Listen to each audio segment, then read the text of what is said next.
Walk with Heart atau Bekerja dengan Hati adalah talk show online yang dipersembahkan oleh Marketing Corporate Department dalam rangka menyambut usia Aswata yang ke-57 tahun. Sebuah dialog perjalanan karir di Aswata ya yang sangat menginspirasi, didukung oleh narasumber yang tentunya sudah kita kenal baik di tempat kita bekerja. Tentunya cerita dan pengalaman dari narasumber dapat menginspirasi kita sebagai bekal kita dalam menghadapi situasi-situasi sulit dan penuh tantangan ke depannya. Dan tentunya membuat kita semakin mencintai perusahaan tempat kita bekerja. Trust your own pace atau percaya pada langkahmu sendiri, seperti pepatah Jawa mengatakan, percaya marang diri pribadi atau percaya terhadap diri sendiri. Percaya terhadap setiap keputusan yang kita ambil, karena orang yang paling mengetahui kelebihan dan kelemahan adalah diri kita sendiri. Karena pepatah Jawa jauh mengatakan, Jur Basuki mau biayo, tidak ada kesuksesan yang diraih dengan mudah. Untuk memperoleh keberhasilan atau kesuksesan diperlukan usaha dan pengorbanan, dan tentunya percaya pada timeline kehidupan kita sendiri. So, bersama saya Daniel, selama 120 menit ke depan kita akan mendengar bagaimana pengalaman seorang narasumber yang mempunyai kegigihan dalam berkarir sampai hari ini. Nah, untuk membuka talk show Walk with Heart series yang ketiga, saya undang Bapak Edo selaku Direktur Marketing Retail untuk memberikan sambutan. Silakan Pak.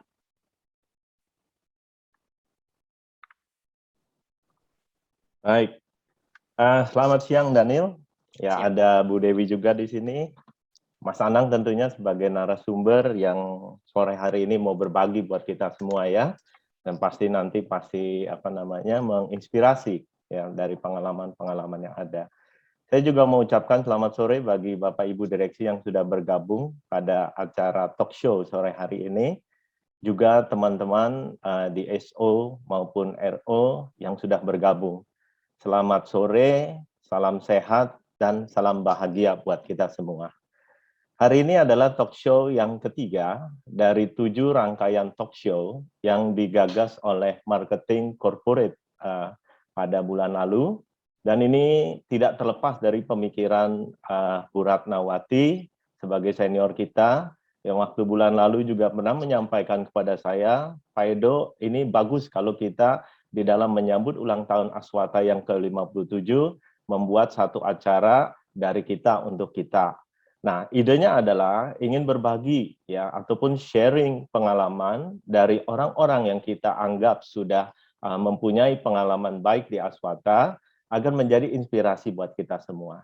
Dan puji Tuhan hari ini adalah yang ketiga terlaksana dan jangan lupa besok juga bergabung kembali untuk yang keempat. Menarik kalau kita bicara tentang Pak Anang, ya saya kenal beliau juga ketika bertugas di Lampung, ya waktu itu saya bergabung dengan Aswata, Pak Anang sebagai Head of Office Lampung. Kemudian saya juga berkesempatan berkunjung ke kantor Pak Anang ketika bertugas di Palembang. Ya, saya masih ingat juga bahwa saya mampir ke sana tuh tanggal 2 Januari, ya. Pak Anang juga belum lama bertugas di sana. Nah, yang menarik waktu kunjungan saya ke sana adalah saya dipersilahkan untuk masuk ke ruangan dan saya melihat banyak sekali buku-buku seri manajemen. Nah, dari situ saya pancing nih, jangan-jangan Mas Anang nih cuma mau taruh bukunya saja di situ biar saya melihat bahwa dia nih tipe pembelajar gitu kan. Saya coba gali-gali ya, saya tanya sana sini mengenai manajemen ya, manajemen sumber daya manusia, nyerempet juga manajemen operasional, manajemen marketing. Oh, ternyata dia baca buku itu ya. Jadi ini satu inspirasi yang menurut saya menginspirasi saya dan tentunya juga teman-teman di SO Semarang ya, dan tentunya ya teman-teman yang di SO yang lama baik di Lampung maupun Palembang pasti sudah mendapat manfaat ini. Kadang-kadang kita nggak perlu diberitahu ya, disampaikan gitu secara langsung, tetapi melihat keseharian kita bisa mencontoh.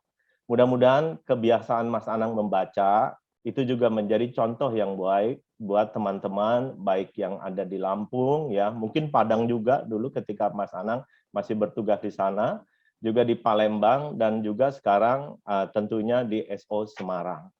Satu lagi yang menarik ya, ketika sepedahan itu belum terkenal seperti sekarang, Mas Anang tuh udah sering ngasih lihat sama saya foto sepedanya. Dan tiap hari juga masuk di IG-nya tuh foto sepedanya aja. Kelihatannya dia lebih cinta sepedanya daripada istrinya, karena foto yang ada di IG itu adalah foto sepedanya terus. Gitu. Ya. Nah, rupanya ini adalah hobi yang juga ya dia lakukan sebagai ya bisa saja untuk sehat yang pertama, yang kedua untuk melepas penat ya. Kadang-kadang hobi olahraga itu bisa menghilangkan stres ya. Seperti saya suka lari, jadi kalau lagi lari itu asik sekali. Yang kita tahu adalah sudah berapa jauh kita lari, ya kita udah berasa tambah sehat ya sambil dengar lagu begitu. Nah, Pak Anang melakukan ini juga ya dengan maksud yang lain, mencari teman. Jadi dia punya komunitas. Melalui hobinya ini dia bisa berkumpul bersama teman dan di luar itu banyak juga yang menjadi nasabah. Ya, ada yang nasabahnya memang yang selama ini sudah kenal Pak Anang, tetapi tidak sedikit juga dari situ berkembang untuk bisa mendapatkan nasabah-nasabah baru. Ini inspirasi kedua yang menurut saya perlu kita ingat dan perlu kita tiru ya karena merupakan hal yang baik. Selain daripada Pak Anang cari sehat, cari teman, bisnisnya juga jalan ya. Jadi teman-teman yang ada di SO Semarang, kalian punya contoh baik ya. Orang yang sudah berpengalaman, bayangkan ya kalau tidak salah nih catatan saya, Pak Anang itu pernah dipimpin oleh 4 orang host ya. Itu ketika di Padang, kemudian pernah dipimpin oleh 3 orang head of office ketika dia menjabat sebagai host. Dan luar biasa lagi, dipimpin oleh 5 head of regional. Artinya ada total 12 orang yang pernah menjadi atasan Pak Anang ya. Ini pasti juga memberikan inspirasi kepada Pak Anang untuk menjadi pemimpin. Dia tinggal pilih saja pemimpin yang mana yang dia sukai gayanya ya. Nah, ini pasti akan tercermin dari keseharian Pak Anang sekarang. Oleh sebab itu, sore hari ini menurut saya ini adalah waktu terbaik buat kita semua. Selain daripada kita bisa berada di rumah ya untuk mengikuti anjuran pemerintah dan perusahaan, tapi kita punya satu acara yang bisa saling nanti lihat ya wajah kita masing-masing seluruh Indonesia, agar yang kangen jadi bisa ketemu, yang ngobrol nanti aja kalau acaranya sudah selesai. Kemudian kita juga akan mendapat inspirasi yang sangat baik tentunya dari Pak Anang sebagai narasumber sore hari ini yang akan di-hostkan oleh Bu Dewi ya, pasti nanti seru. Teman-teman jangan lupa juga ikuti dengan baik ya setiap apa yang disampaikan oleh Pak Anang. Seingat saya ada hadiah lumpia yang sudah disiapkan. Jadi nanti bisa saja ada pertanyaan-pertanyaan yang menarik yang kalau kalian tidak simak dengan baik-baik nggak bisa ikutan ya. Jadi ini satu acara yang menurut saya harus kita ikuti bersama dengan penuh sukacita ya sore hari ini karena kita bisa berkumpul ketemu wajah teman-teman yang 2 minggu lalu juga mungkin sudah ada yang muncul di forum ini. Menurut saya itu dulu Bu Dewi dan Daniel yang bisa saya sampaikan. Bagi teman-teman semua, selamat mengikuti acara talk show sore hari ini dengan tema Work with Heart ya. Ini adalah rangkaian untuk menyambut ulang tahun Aswata yang ke-57 tahun ya. Saya sampaikan salam sehat buat kalian semua, buat Bapak Ibu semua yang bergabung dalam Zoom ini, dan jangan lupa jaga protokol kesehatan. Ingat bahwa pandemi sekarang sedang tidak terkendali. Oleh sebab itu hanya kita yang harus bisa mengendalikan itu semua. Dan kalau kita semua bisa mengendalikan, saya punya keyakinan pandemi ini akan bisa kita atasi bersama. Sekali lagi terima kasih untuk waktu yang diberikan. Semangat buat kita semua dan salam sehat. Iya, terima kasih Pak Edo. Nah, sebelum saya serahkan ke moderator dan narasumber, mari kita saksikan dulu profil video narasumber kita pada sore hari ini. It's such a feeling that my love I can't hide, I can't hide, I can't hide. Yeah, you got that something I think you'll understand when I say that something. I wanna hold your hand.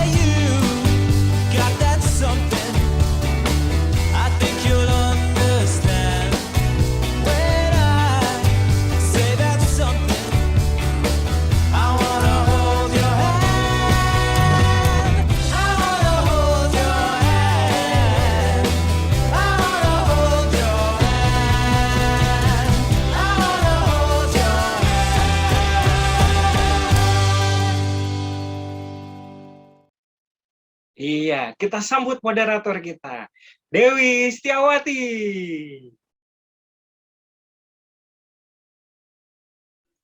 Oke, thank you Daniel. Ya, tadi Pak Edo sudah sempat sampaikan, teman-teman tinggal sampai habis, karena nanti akan ada 2 paket lumpia buat 2 orang karyawan yang beruntung, yang kalau disimak sampai habis baru bisa jawab pertanyaan-pertanyaan yang nanti akan kita sampaikan di WA Group Profit Excellence hari Minggu malam. Jadi nanti tolong di-share juga ke teman-teman semuanya supaya semuanya bisa ikutin kuis pada kesempatan weekend kali ini. Baik, kalau sekarang kita belum punya apa yang orang lain miliki, kemudian kita masih juga dengan situasi kita yang mungkin tidak lebih baik dari orang lain. Mungkin itu adalah kesempatan buat kita belajar lebih rajin lagi, berjuang lebih keras lagi, dan belajar untuk memperbaiki diri. Percaya pada langkahmu sendiri merupakan moto dari seorang sarjana hubungan internasional dari Universitas Jember yang menetapkan langkahnya di Aswata yang tercinta ini. Dengan percaya penuh pada kecepatan dirinya sendiri. Inilah Pak Anang Setiawan, Head SO Semarang. Mas Anang? Ya, selamat sore. Oke, kirain nge-freeze gitu loh. Iya, oke. Ya. Pak Anang, ya Pak Anang kita sapa dulu Bapak Ibu Direksi yang ada di sini. Saya ada lihat Bu Wit, ada Bu Ratna. Silakan Pak. Oke, selamat sore Pak Edo, Bu Wit, tentunya Bu Ratna dan rekan-rekan karyawan dan karyawati Aswata seluruh Indonesia. Semoga sehat selalu semua ya, salam sehat. Iya, di situasi kayak gini tuh memang harus salam sehat deh, karena kita ngelihat teman-teman semua yang ada di Zoom ini juga kita seneng ya, artinya sehat-sehat aja ya. Saya ada lihat beberapa yang sakit tapi tetap join, jadi mudah-mudahan ini bisa menghibur ya, gitu ya Pak Anang ya. Gitu. Nah, dari awal sampai tadi ngelihat profilnya ini Beatles vibes gitu. Ini kenapa suka musik yang jadul sih, atau Pak Anang orangnya vintage? Saya ngomong-ngomong jadul nggak enak. Kenapa milih Beatles? Ya, ini ya memang pengaruh aja sih Bu Dewi sebenarnya. Oh, pengaruh dari kakak saya yang pertama. Jadi itu kita juga bukan vintage ya, tapi limited edition gitu ya. Itu kayak lebih tepat ya daripada vintage ya. Ya benar-benar. Ya. So, karena kakak ini pasti usianya jauh ya di atas Pak Anang ya, karena betul. Hobinya Beatles ya. Ya, betul. Iya, sehingga membawa pengaruh, tapi nggak apa-apa lah. Sekarang kalau saya melihat trennya itu kan bisa bolak-balik gitu ya, bisa yang anak-anak muda pun demen juga tuh lagu-lagu yang di remix kayak gitu. Oke, so kembali ke tema Pak Anang, kembali ke moto, kembali ke judul. Mengapa percaya pada kecepatan diri sendiri? Kira-kira ada filosofi apa di baliknya yang Pak Anang mau share pada kesempatan sore hari ini? Oke, Bu Dewi. Ini yang mau saya sampaikan sebenarnya kita masing-masing sebenarnya mempunyai tujuan yang berbeda ya. Dalam hidup ini tentunya tujuan kita berbeda-beda. Kemudian cara kita berjuang untuk meraih tujuan itu juga berbeda-beda. Dari latar belakang mungkin, dari kekuatan maupun kekurangannya pun berbeda-beda, sehingga hasilnya pun akan berbeda. Nah, dari perjalanan karir saya di Wanagata, saya sadari atau saya lebih maknai seperti itu juga. Artinya saya juga mempunyai kecepatan sendiri ya, yang artinya ini tidak bisa dibanding-bandingkan dengan teman-teman yang lain. Mungkin yang muda-muda yang lebih berprestasi banyak, tapi ada juga yang tidak seberuntung saya. Nah itu pada titik ini saya sangat bersyukur, alhamdulillah bahwasanya Tuhan memberikan kesempatan ataupun memberikan satu hal yang sangat positif dan dipercaya oleh manajemen sampai dengan saat ini. Demikian. Amin. Iya, amin. Saat kita percaya pada kecepatan diri sendiri ini artinya kita sudah terima ya Pak ya, siapa diri kita sekarang. kita sudah percaya langkah-langkah kita itu terjadi karena keadaan hidup kita gitu ya Pak, keadaan fisik kita, emosi kita, spiritual dan knowledge kita. Kalau tadi Pak Edo cerita ternyata Pak Anang itu diam-diam suka buku manajemen dan sebagainya, itu satu hal yang mungkin bisa membawa semangat juga buat kita semuanya, karena di luar daripada pekerjaan kita juga bisa pelajarin itu sih gitu ya. Pak Anang tuh aslinya orang mana sih? Saya Blitar, di desa. Oh, desa. Blitar. Blitar tuh aku ingat ada 2 setiap mendengar kata Blitar. 1 makamnya Bung Karno ya. Ya. 2 nanas, pineapple. Oke. Betul ya. Jadi Ya, kalau Blitar tuh aku selalu ingatnya 2 itu karena ada nanas yang terkenal, nanas Blitar sama makamnya Bung Karno. Nah, dari Blitar. Kemudian sebelum menjadi head di Semarang ini, artinya dari Blitar jalan-jalannya kemana? Berkelananya kemana dulu? Saya mengawali karir di Aswata itu di Padang gitu. Oke. Ya, So, di dari Padang. Blitar pergi ke Padang. Iya. Mungkin kisahnya bisa dibagi, silakan.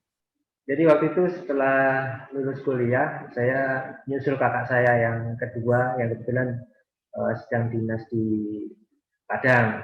Nah kan pas main ke tempat tetangga gitu, informasikan ada lowongan di Aswata. Itu tahun 97 gitu.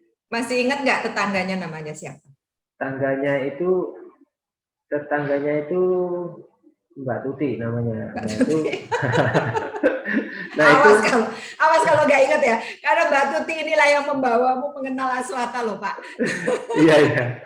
Oke. Nah dari Mbak Tuti itu dikenalkan sama namanya Mas Paskalis Priatmono. Itu dia orang Aswata. Beliau waktu itu marketing di Aswata, mau dipindahkan ke Pekanbaru. Dan perlu pengganti gitu. Tapi ini kita doakan nih Mas Pri-nya sudah almarhum gitu ya. Oke. Saya yakin Mas Pri-nya senang juga melihat kita bisa ngobrolin dia suatu hari kemudian gitu ya. Oke, lanjut Pak Anang. Nah, dari situ Dadas ya waktu itu yang pimpinannya Pak Herawan, ada masih namanya Deputy Manager waktu itu Pak Kalumbang. Oke. Dan akhirnya diterima ya di Aswata. Ya susahnya tesnya nggak susah-susah amat sih. Jadi tesnya apa itu yang nggak susah-susah? Ya biasa aja sih, matematika dasar kayak gitu ya, terus termasuk tes mengetik waktu itu. Oke, mesin ketik yang jadul. Iya. Tes mengetik waktu itu. Oke, berarti matematika dasar sama ngetik lulus. Iya, bahasa Inggris ada, terus psikotes juga ada sedikit gitu ya. Bahasa Inggris oke lah, karena kan Bapak hubungan internasional. Speak English ya kan, biasa. Iya. Terus. Ya itu yang berkesan sih tes ngetiknya tadi. Gimana apa? Kesan apa yang waktu itu? Ya zamannya masih jadul banget gitu loh, iya, Bu Dewi. cetok. Iya benar. Kalau orang 10 jari, saya 11 jari gitu. Benar. Nggak masalah, yang penting kan diterima. Ya, Oke. Terus habis itu? Ya,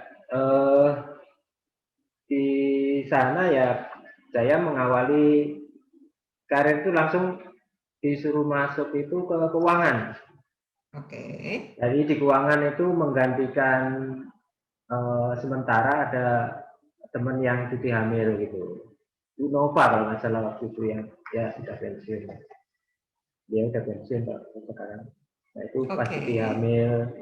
Nah tugasnya yaitu kalau di keuangan yang ngurutin nota. Jadi ngurutin notanya diurutin satu-satu. Kertas gitu ya. Kertas. Terus di split gitu ya. Oke. Kayaknya di Aswata semua orang mengawali karir dengan split ini saya dengar juga waktu Bu Ai kemarin ya. Split. Iya. Split, iya. Ya seperti itu. Terus habis itu memang di awal saya mau ditempatkan di marketing kan, akhirnya 2 bulan di keuangan, suruh baca polis juga. Akhirnya gabung di marketing itu 2 bulan kemudian ya. Waktu itu kepala seksinya Pak Al-Azhar. Hmm. Nah, mentor saya ini Pak Yos yang di Pekanbaru. Oh, Nah, itu oke. mentor saya. Oke, mentor tuh gimana Pak yang bimbing? Ya, artinya pokoknya jam 9 ayo keluar kita ke warung kopi gitu aja. Iya, memang di Sumatera agak unik gitu. Oke, so Pak Yos dulu juga di Padang bersama Pak Anang. Iya, sempat di Padang. Oke. Ya. Kemudian Pokoknya jam 9 nggak ada di kantor kita, di warung kopi kita. Oh ya ampun, enak banget ya. Tetapi Ya, itu artinya nyari prospek gitu ya Pak Anang? Ya memang ketemu nasabahnya di warung kopi. Di warung kopi. Betul, di sana ya. Nama warung kopinya apa? Kayaknya saya pernah dibawa ke sana deh waktu saya jalan ke Padang. Tapi kalau langganan saya sama Pak Yos ini lain, ini Revita. Oh, oke. Revita. Ya. Yang saya ke sana kalau nggak salah Harum Manis atau apa? Harum Manis. Itu gitu. langganannya Pak Rudi. Oke, ya. Jadi ada banyak macam warung kopi lah ya. Banyak sekali. So disitulah kita ketemu dengan klien-klien, kita memaintain relationship gitu ya Pak. Ya, orang dealer juga pada ngopi gitu kalau di Sumatera gitu. Oke, jadi sebenarnya itu adalah kesempatan kita untuk kita nambahin pundi-pundi ya gitu ya, tidak hanya premi tetapi kita juga meluaskan relationship networking gitu ya di warung kopi itu. Nah ini kan udah kejadian lama ya Pak Ana. Waktu itu tahun berapa? Saya kalau kenal Aswata itu, masuk Aswata Padang. 97. Berarti itu deket-deket ini ya, krisis moneter 98 dan kerusuhan ya. Artinya pada waktu dari 97 kemudian akhirnya bisa sampai pindah ke Lampung itu udah berapa lama tuh ya Pak Anang? Berarti lama banget dong ya. Lumayan 16 tahun. Wow, 16 tahun ini artinya udah gape ya bahasa Padang. Wah, harus dong. Kalau enggak. Oh iya, boleh praktekin sedikit bahasa Padang. Kita pengen denger. Udah bah kabanyo. Lai sia-sia saja kan. Oke. Coba orang Padang, yang ada orang Padang chat di sini udah bener apa belum itu? Koreksi ya yang ada teman-teman di Padang ya. Oke. Artinya 16 tahun sudah jago bahasa Padang. Kemudian berumah tangga di sana? Ya, akhirnya ya karyawan lokal Bu Dewi. Dapatnya orang Padang. Karyawan lokal. Iya benar. Iya benar. Ya. Kalau udah 16 tahun nggak dapet istri orang Padang sih rada keterlaluan sih ya kan ya. Jadi memang itulah gunanya kearifan lokal ya gitu ya. Tapi ini artinya Pak Anang pada waktu di sana, Pak Anang lah yang menangani pada waktu kejadian gempa Padang yang besar itu ya? Ya, kita ikut terlibat Bu Dewi karena pada waktu itu posisinya apa Pak Anang? Saya waktu itu asisten manajer. Oke. Ya. Belum host, masih Tapi itu adalah host. Ya. Kepala cabangnya? Pak Joni. Oke, Pak Joni, mohon maaf hari ini dia lagi vaksin, jadi tidak bisa hadir. Oke. Kemudian ada deputinya Pak Heri Wahyudi. Ini 3 orang ini yang kerja bareng pada waktu kejadian gempa Padang. Nah, ceritanya mungkin gimana? Karena itu kan cukup akbar ya, maksudnya heboh lah begitu ya. Maksudnya pada waktu itu apakah Pak Anang ada di lokasi atau seperti apa sih? Ya. Jadi waktu itu saya ingat banget kejadiannya, saya sedang cuti soalnya. Jadi saya nggak di Padang. Jadi saya sama keluarga lagi perjalanan ke Bengkulu. Tiba-tiba di tengah jalan tuh kok orang-orang pada keluar, kenapa gitu kan. Kita berhenti, ternyata gempanya gede banget. Oh, Pak Anang di dalam mobil dan nggak berasa itu kalau lagi terjadi gempa gitu ya ceritanya ya? Ya terasa. Waktu itu lagi nyetir kayak banyak kayak kempes gitu, terus minggir gitu ya. Artinya ini kan jauh ya dari Padang ya, 11 jam bukan sih kalau ke Bengkulu? Iya betul. Terus? Karena gede banget memang gempanya jadi sampai terasa ya. Jadi akhirnya kami sampai ke Bengkulu tuh langsung balik lagi ke Padang. Oh. Ya karena karena banyak keluarga yang di Padang juga, kita mau pastikan kondisi keluarga. Oh iya. Kemudian yang terjadi apa itu di sana ketika balik lagi? Ya sudah ini ya. Waktu itu saya ingat tuh Pak Joni nelpon saya di perjalanan, waduh habis kita ini. Habis kita ini, nak. Waduh. Udah gitu aja yang saya ingat. Pak Joni cuma ngomong habis kita ini, nah, gitu ya. Bener, waktu saya sudah balik ke Padang itu memang malam nyampenya ya, gelap gulita gitu di Padang, udah banyak puing-puing begitu, gedung tuh yang biasanya saya lihat 3 lantai tinggal 2 lantai gitu kan, udah parah lah. Ya alhamdulillahnya kantor kita nggak terlalu parah ya kerusakannya. Oke, so dengan keparahan itu yang dilakukan teman-teman di Padang itu apa pada waktu itu? Ya, kalau ngomong klaim, mungkin kalau dari jumlah mungkin ini cukup gede ya, 700 kasus waktu itu kalau nggak salah ya, plus minus 700 kasus klaim gempa. Wow. Bisa kita bayangkan kalau kita bayar klaim setiap hari 1 kasus itu makan waktu 2 tahun loh Bu Dewi. Wow. Ya kan? Itu pun dihitung hari liburnya dihitung juga. Terus bagaimana teman-teman di sana menangani surveinya dan sebagainya gitu, Pak Anang? Suasananya kayak apa? Ya waktu itu hari pertama kita masuk ya masih shock gitu ya. Ya akhirnya kan ini kan harus jalan juga nih klaim, laporan segala macam ya, masing-masing marketing, masing-masing karyawan juga itu terima laporan. Nah, akhirnya waktu itu ya saya salut juga sama Pak Joni ini, termasuk pimpinannya hebat juga waktu itu. Ini di mana sih ini Pak Joni udah disuntik apa belum? Aku gemes deh sama Pak Joni ya, karena ternyata beliau yang hebat ini nggak bisa hadir pada siang hari ini. Oke. Jadi dia tuh bingungnya cuma 1 minggu aja Bu Dewi. Jadi habis itu, saya tahu dia bingung nggak lama-lama. Habis itu langsung koordinasi, langsung ini ya sudah dibagi-bagi lah ini tim ini survei semua waktu itu dikerahkan untuk survei ya, artinya marketing itu tim yang artinya yang nangani klaim-klaim survei yang ringan-ringan lah artinya ya. Karena yang banyak juga rumah tinggal gitu ya banyak ya. Karena kejadian itu artinya marketing juga nggak bisa jualan kan, kondisinya lagi rusak semua. Nggak bisa jualan. Itu kan pengalamannya ini banget ya Pak Anang, traumatik gitu ya. Kelihatannya nggak cuma menangani klaimnya, juga mungkin pada waktu itu ada kayak gempa-gempa susulan dan sebagainya gitu ya. Betul. Ada teman yang kita juga dibantu, termasuk Pak Felix Indrawan tuh bantu juga tuh untuk melakukan adjustment klaim-klaimnya ya. Iya, so artinya teman-teman di seluruh Indonesia juga bantu teman-teman yang ada di Padang pada waktu itu. Ya mau jadi volunteer lah untuk SO Padang waktu semua itu. Turun tangan. Pak Anang ingat nggak pada waktu itu direktur tekniknya apakah masih Bu Ratna atau Pak Gana ya? Coba kita tanya deh, kita tanya sama. Oke, kita tanya sama Bu Ratna coba sama Pak Gana kalau mereka ada. Silakan host, bolehkah dipin Bu Ratna atau Pak Gana? Mungkin kita bisa dapat pencerahan gitu ya. Coba kita tanya, kayak apa sih kondisinya yang dari halo Ibu. Iya, Bu Ratna.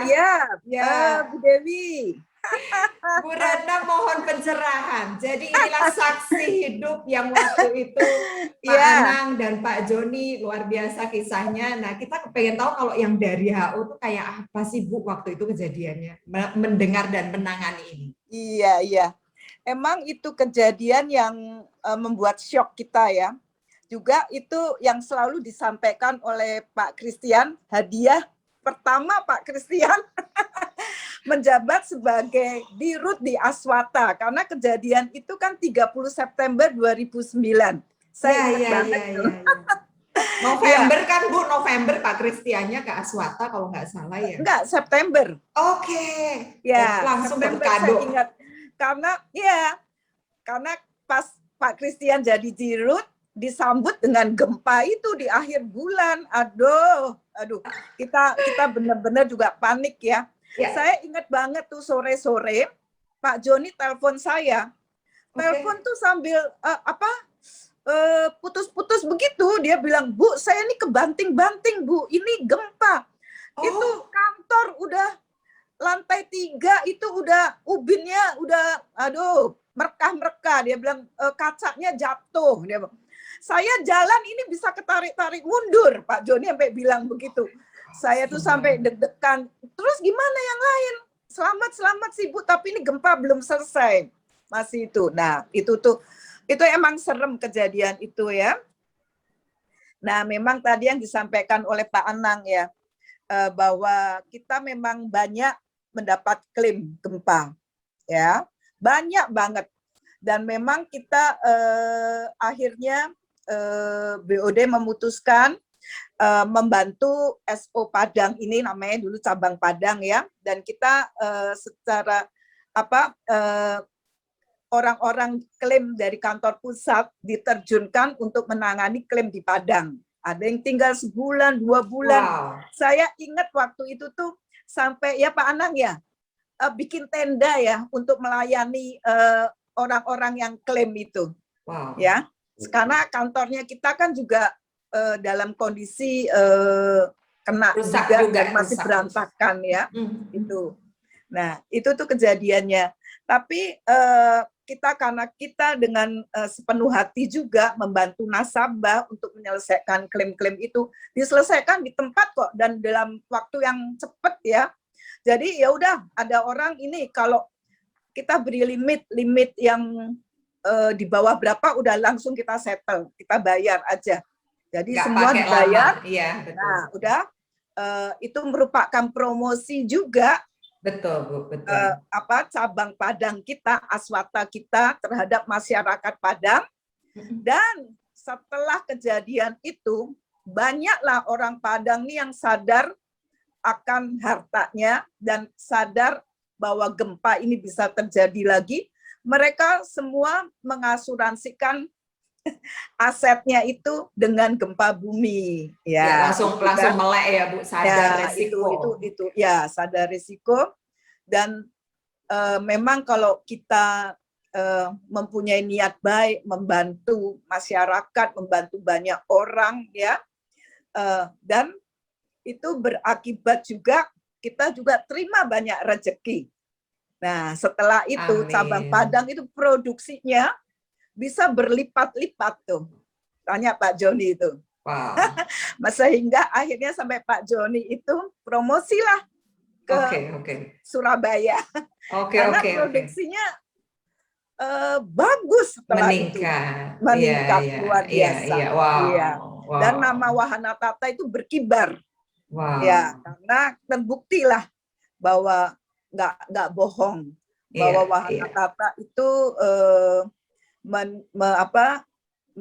menunaikan kewajibannya dengan sangat baik, memberikan servis yang baik kepada nasabah dan ya pegang komitmen tadi itu ya. Jadi reputasi Wahana Tata bagus. Bagus di Padang. Iya. Oke. Iya, Bu Ratna. Iya, Bu Ratna. Terus Bu Ratna pada waktu itu Mas Anang kayak apa, Bu Ratna? Kalau tadi Ibu kan cerita tentang Pak Joni. Pak Anang kayak apa waktu itu, Bu? Kiprahnya? Pak Anang waktu itu kepala seksi ya di marketing ya. Jadi itu host berarti ya, Bu ya?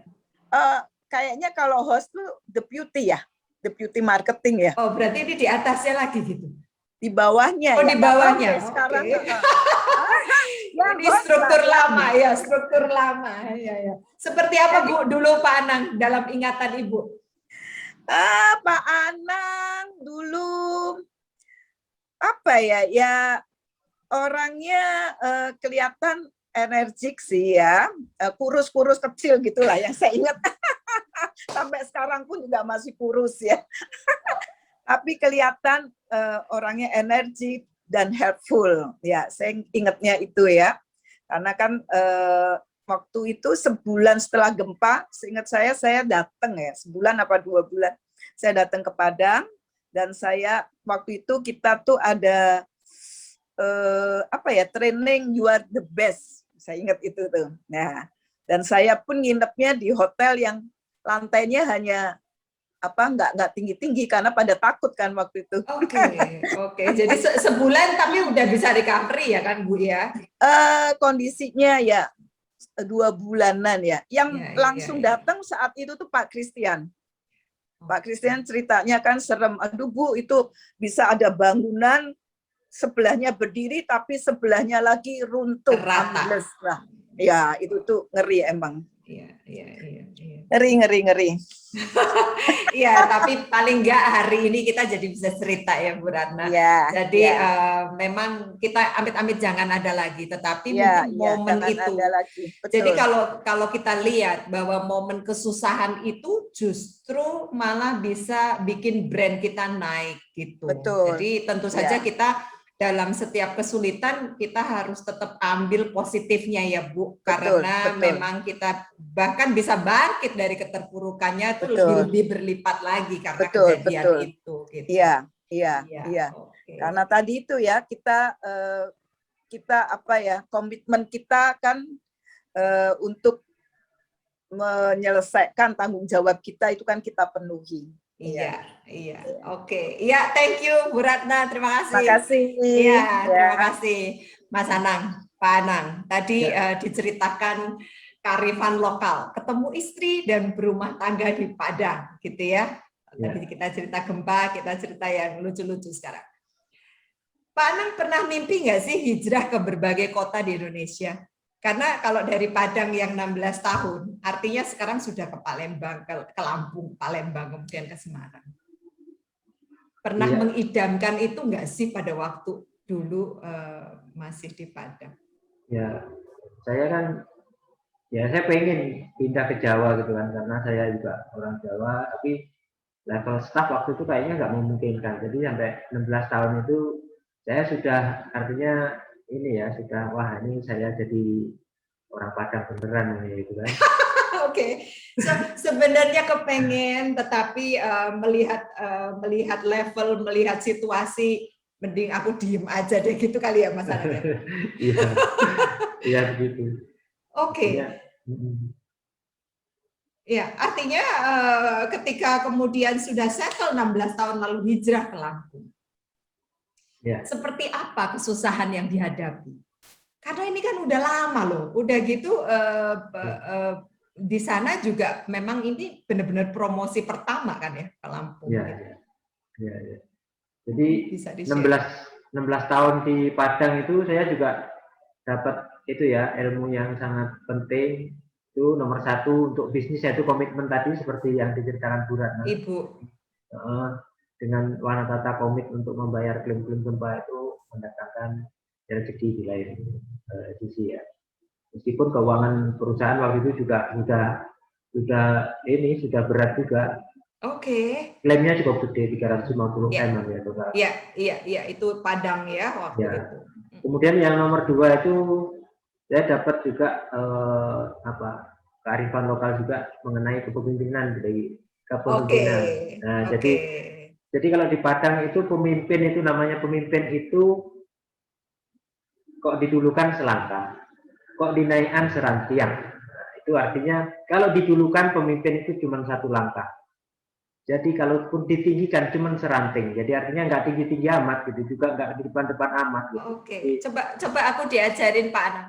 Kok ditinggikan selangkah. Kok diduluan selangkah. Kok diduluan selangkah. Kok dinaikkan serantiang. Kok dinaikkan serantiang. Ya.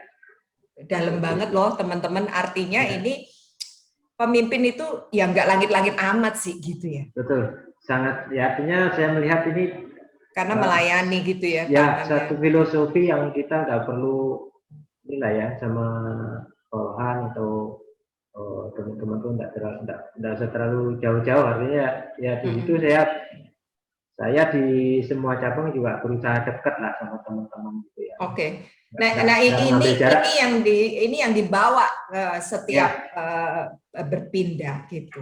Nah, tapi kembali ke pertanyaan saya tadi gitu. Udah 16 tahun hijrah ke Lampung. Ini kesusahan apa sih pada waktu awal-awal? Kan kalau di Padang itu masih ada Pak Joninya, masih ada siapa gitu. Ini kan kemudian Bapak hadir sebagai kepala SO gitu. Seperti apa awal-awalnya?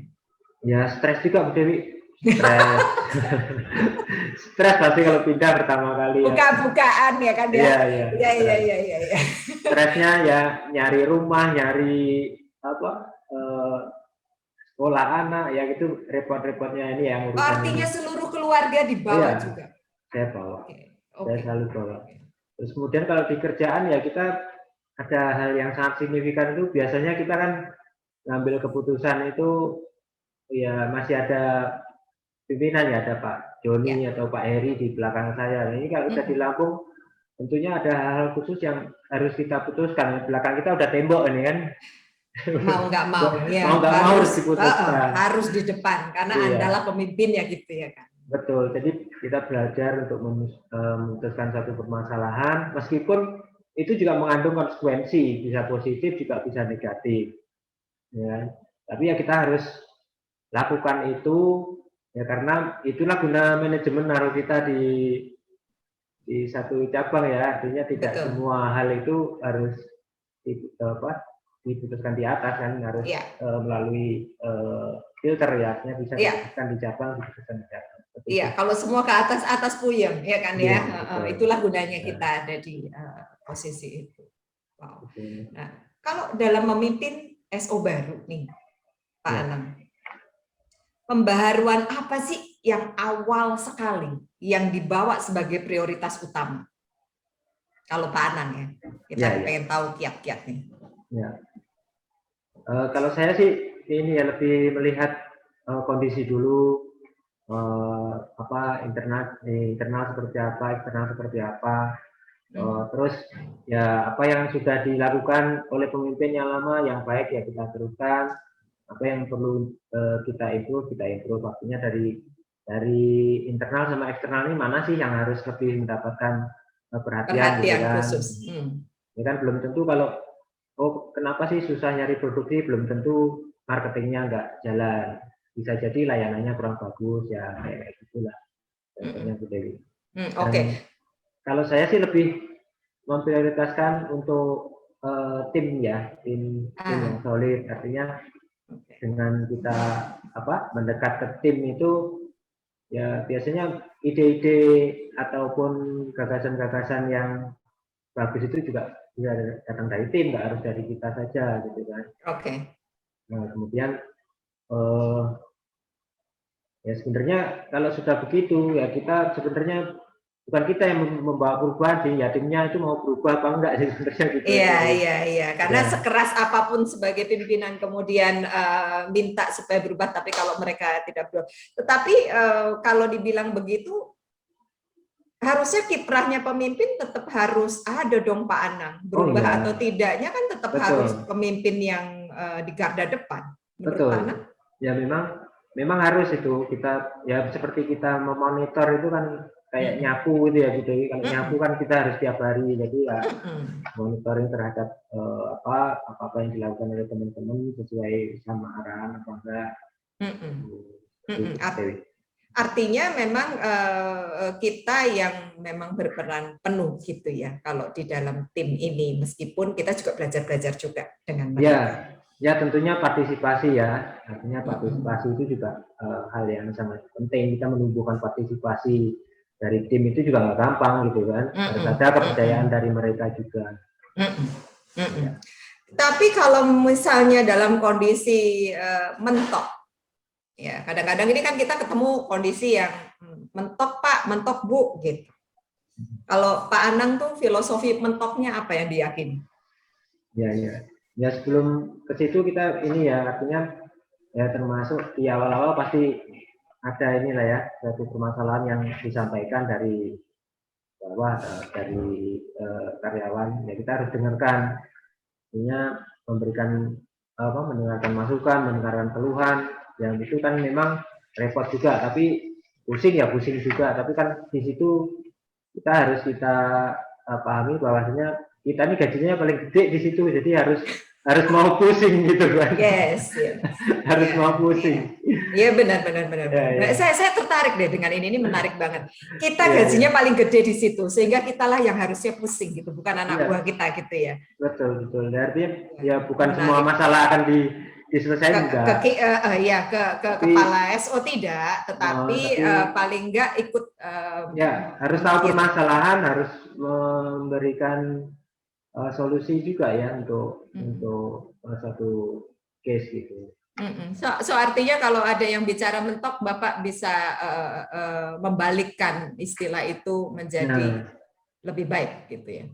Jadi Ya mentok sih rasanya nggak cocok lah ya. Ya memang ada beberapa cabang yang saya masuk pertama kali, selalu teman-teman, wah udah mentok nih Pak, masa sih gitu kan. Lalu begitu kita, artinya ya kita tunjukkan lah bahwasanya Ya. banyak hal sebenarnya yang bisa kita lakukan. Artinya ya kata mentok tuh nggak ada. Mungkin yang lebih cocok itu kurang maksimal ya mungkin ya. Ya. Nggak maksimal, oke lah. Ya. Ya. Kita tunjukkan kepada tim, misalkan apa case yang gampang aja, misalkan satu prospek kalau nggak pernah didatengin gimana mau bisa jadi premi gitu kan. Iya. Artinya seperti itu, didatengin, nanti intensi kunjungannya ditingkatkan, terus kemudian improve-nya lagi harus membangun hubungan personal, interpersonal dengan PIC-nya ya seperti itu. Kan, jadi artinya selalu ada ini ya, nggak ada habisnya gitu. Iya. So teman-teman Bapak Ibu, kita melihat bahwa Pak Anang itu tidak mengenal kata mentok gitu kalau yang dia sampaikan. Ya. Karena ya itu artinya mungkin nggak maksimal aja. Gitu. Ya. Bisa melihat dari sisi yang beda. Silakan. Ya itu jurus saya juga kalau pas diakselerasi ini gimana angkanya masih jadi kurang maksimal, ini masih bisa dimaksimalkan seperti itu. Tolong dicatat Pak Edo dan Pak Gana. Ya, karena ternyata setelah kita lihat dari berbagai faktor, mungkin kurang maksimalnya di mana? Di kita waktunya, di perhatian kita, kemudian di strategi, di banyak situasi. Sehingga kalau Pak Anang tuh meyakini nggak ada yang mentok. Yang mentok itu hanya karena mungkin kita harus melihat dari sudut yang sedikit berbeda sehingga kita bisa lakukan eksplorasi lagi supaya lebih baik lagi lah intinya gitu. Nah, Pak Anang ini kan pindah-pindah ya. Iya.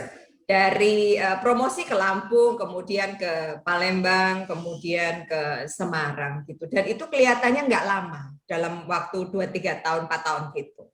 Kalau menurut Pak Anang, berapa lama sih kita tuh bisa menunjukkan kinerja di satu posisi?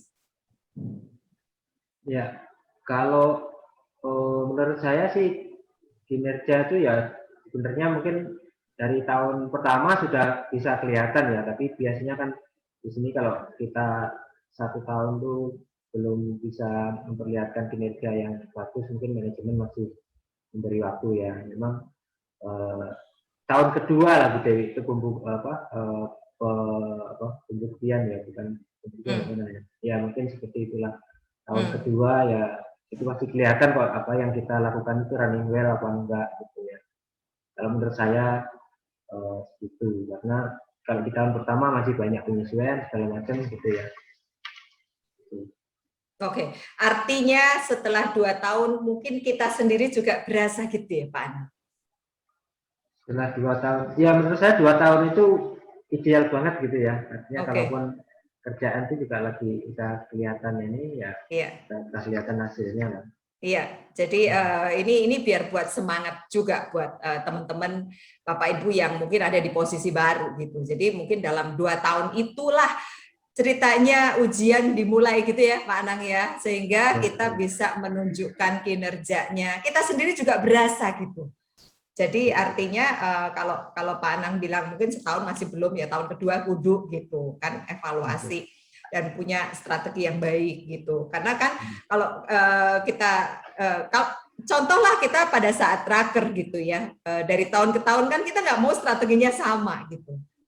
Ketika kita baik di cabang, di SO maupun di HO gitu, itu strategi kudu gonta-ganti gitu, ada yang baru disesuaikan dengan situasi kondisi, disesuaikan dengan zaman lah ya, istilahnya begitu ya, sehingga kita nggak bisa juga strateginya mungkin ya sama-sama aja gitu, karena kalau menurut Pak Anang nih kiatnya dalam 2 tahun tuh kinerja udah terlihat gitu, kurang lebih gitu ya Pak Anang.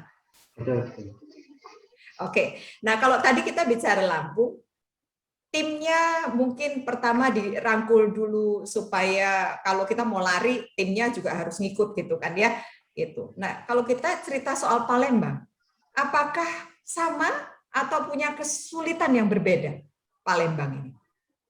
Palembang ya saya masuknya lebih tenang aja karena sudah pernah pindah gitu kan. Oke. Terus banyak yang udah kenal juga. Oke. Terus apa ya, ada rumah dinas, nggak nyari-nyari rumah gitu kan. Iya. Ya. Terus kotanya lebih gede. Oke. banyak ke ini ya, banyak ke kayak beda banget sama dari waktu dari Padang ke Lampung gitu ya. Ya mungkin karena sudah ini ya, sudah bisa mengatasi ini apa situasi mau pindahan kayak apa gitu. Iya. Jadi kayaknya udah sedikit lebih rileks gitu. Ya, lebih rileks. Oke. Nah, selama di Palembang, apakah capai targetnya lebih gampang ketimbang di Palembang daripada di Lampung? Tahun pertama nggak achieve ya. Tahun pertama nggak achieve. Bukan-bukaan ya. Bukan-bukaan, biasa. Wajar dong. Iya. Tapi kondisinya memang begini, Bu Dewi. Waktu saya ingat banget. Jadi waktu saya dipindahkan ke Lampung itu, targetnya Palembang itu 30, baru capai, udah tengah tahun itu baru 5M apa gimana gitu ya. Bulan Mei itu 5M, jadi berat sekali. Jadi, ya akhirnya ya udah kita sekalian aja untuk sampai akhir tahun kita benar-benar persiapkan untuk tahun berikutnya. Benerin lah ya. Ya. Kemudian? Ya, kemudian sampai Bu Ratna itu sama Pak Lis, saya sama Pak Chandra waktu itu di Hotel Arista, itu pagi-pagi diajak sarapan gitu. Arista itu di Palembang ya, Pak? Ya. Oke. Jadi di challenge kayaknya ini ya kalau bisa capek nanti bos kamu boleh promosi gitu lah. Wah, seperti itu. Nah itu terus langsung membuat kalian berdua kepala cabang dan hostnya langsung semangat tuh ya? Ya harus gitu kan, memang harus. Tahun kedua kan, tadi kan bilangnya tahun kedua pembuktian kan. Iya, jadi ceritanya Ibu berkunjung ke Palembang menchallenge. Iya. Nah, kemudian ketika tahun pertama nggak achieve, tahun keduanya achieve dong? Tahun kedua alhamdulillah achieve. Oke. Khawatir kebilang nggak achieve lagi, ini bukan buka-bukaan lagi. Oke, alhamdulillah achieve. Kemudian yang terjadi, janjinya Ibu ini ditepati apa enggak? Ya, saya setengahnya nagih juga karena ini Palembang sudah ini Chandra ada kesempatan seperti itu. Chandra ini siapa ya Pak Anam? Chandra ini siapa? Host waktu itu host di corporate ya. Maksudnya Pak Chandra yang sekarang head SO di Batam? Oh iya. Oke. Iya Pak Chandra. Oke, ini orangnya yang ini. Coba kita lihat, ada nggak Pak Chandra? Karena kan harusnya nonton juga nih. Nah, berarti Pak Chandra waktu itu hostnya. Iya, Pak Chandra, silakan di-unmute. Hadir Bu. Iya. Pak Nang, apa kabar? Ya, Pak Chan. Masih bisa bahasa Palembang, Pak? Oh, masih pacak lah gitu. Mano, nggak kelupa itu bahasa Palembang itu. Oh, itu. Aduh, Bu Dewi, terima kasih Bu. Oke, so biasanya ketemunya hanya pas akselerasi dan yang lain-lain dan urusan kantor dan sibuk dengan tanggung jawab sendiri-sendiri. Kali ini relax. Jadi ungkapkan apa yang pengen disampaikan kepada Pak Anang karena Pak Chandra ingin menyampaikan sesuatu, Pak Anang. Silakan Pak Chandra. Oh, ini luar biasa, ini kesempatan yang luar biasa ya Bu diberikan ini. Selamat sore, mungkin menyapa Bapak Ibu Direksi serta Bapak Ibu peserta talk show yang berbahagia, salam sehat selalu. Ya, berbicara mengenai sosok Pak Anang sih yang saya tangkap itu satu kalimat mungkin, tekadnya melebihi baja gitu, bukan tekad baja lagi, tekadnya melebihi baja. Jadi semangat beliau tuh ini sorry Pak Anang, bukan saya melebih-lebihkan, saya mencontoh jujur, saya memang selama saya berpartner dengan beliau, saya sebagai host corporate, beliau sebagai head office-nya, nah saya banyak belajar begitu. Pak Anang ini memang tipenya yang pantang menyerah lah gitu, ndak ada capeknya kalau mengejar suatu bisnis itu sampai dapat gitu. Contohnya kayak LRT, ya segala macam lah. Yang terbesar mungkin salah satu contohnya LRT itu. Jujur itu menginspirasi saya. Pak Anang itu kejar sampai kemana gitu, orangnya kemana ditemui sampai minta nigurit segala macam, diladenin gitu. Akhirnya jujur saja waktu itu kompetitor kita itu tidak kalah hebatnya, perusahaan-perusahaan yang besar semua, asuransinya besar, brokernya juga udah besar-besar semua, udah terkenal, dan luar biasanya Aswata yang bisa menang. Itu yang saya salut, saya tangkap dari Pak Anang, itu perjuangannya itu tidak kenal lelah, Bu. Jujur, jujur luar biasa memang saya akuin. Nah itu yang jadi contoh untuk saya memang untuk. Tunggu. Pak Chandra emang dia orangnya lempeng gitu ya? Pas dipuji juga wajahnya nggak ada perubahan. Bukan gitu sih, Bu. Pak Anang nih orangnya maaf ngomong, orangnya itu dia to the point aja, nggak suka basa-basi gitu. Orangnya begitu. Orangnya tidak suka basa-basi, to the point ngomongnya. Nah, dengan to the point begitu justru malah nasabah yakin, Bu. Dengan apa yang diucapkan beliau ini yakin, nasabah itu yakin gitu, tanpa embel-embel basa-basi gitu. Nggak usah kebanyakan gombal ya kan? Nggak kebanyakan gombal, justru malah nasabah yakin dengan penjelasan beliau itu, jadi percaya gitu, dan akhirnya jadi nasabah gitu. Nah, berbicara mengenai tadi Pak Edo sempat singgung juga ya kan, masalah hobi Pak Anang, hobi beliau yang sepeda gitu. Ya saya teringat satu hal, Bu. Waktu itu beliau itu ngajak saya gitu berdua goes dari Palembang ke Jambi. Waduh, saya udah kepikir ini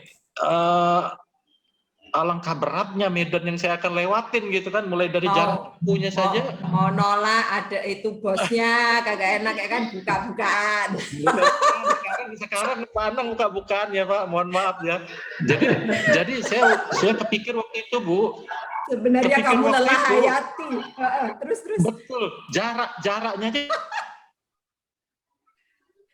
Aduh, dia freeze loh Pak Anang. Mudah-mudahan dia bisa melanjutkan ini cerita seru ini. Aduh, dia. Oke, kita tunggu. Iya.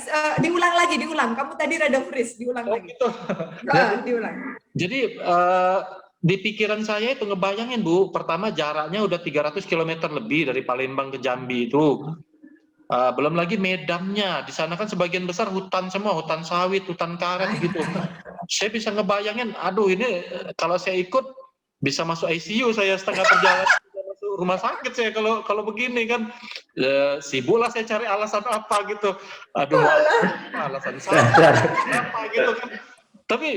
Tapi itu yang saya salut sama beliau itu, Bu. Beliau tetap jalan sendirian. Wah, luar biasa. Akhirnya itu tetap terlaksana tanpa dirimu. Tetap, Pak Anang yakin dengan langkahnya, beliau jalan sendiri. Itu yang saya tak habis pikir. Wah, luar biasa. 300 km lebih ditempuh sendirian, Bu. Saya mau rame-rame aja mungkin mikir bersepeda gitu. Wow. Iya. Jadi pada waktu itu Pak Chandra nggak ikut, ya kan? Pak Anang itu karena dia nyari alasan. Terbuka hari ini. Saya nggak sanggup. Bukan saya tidak mau, Pak. Saya tidak sanggup, jujur. Nah, ini juga ada cerita tuh, challenge-nya coba. Berapa tuh? Dari Semarang ke Jogja juga ya kan, Pak Anang kan? Iya. Kalau ini event Audax ini, Bu Dewi. Audax itu event internasional, tapi bukan pro ya, untuk amatir, yang pusatnya itu di Paris. Jadi ada event terhebatnya itu Paris namanya itu 1200. Pak Chandra tolong diem aja ya kan, Pak Chandra diem aja, udah ya kan. Oke, lanjut Pak Chandra. Ya dari situ sih saya cuma menangkap sosok beliau itu ya, tekadnya luar biasa lah. Tekadnya tadi saya bilang tekadnya melebihi baja. Kalau sudah mau melangkah itu pantang mau mundur gitu. Mau apapun rintangannya, halangannya, yang belum saya pikirkan pun beliau tetap jalan gitu.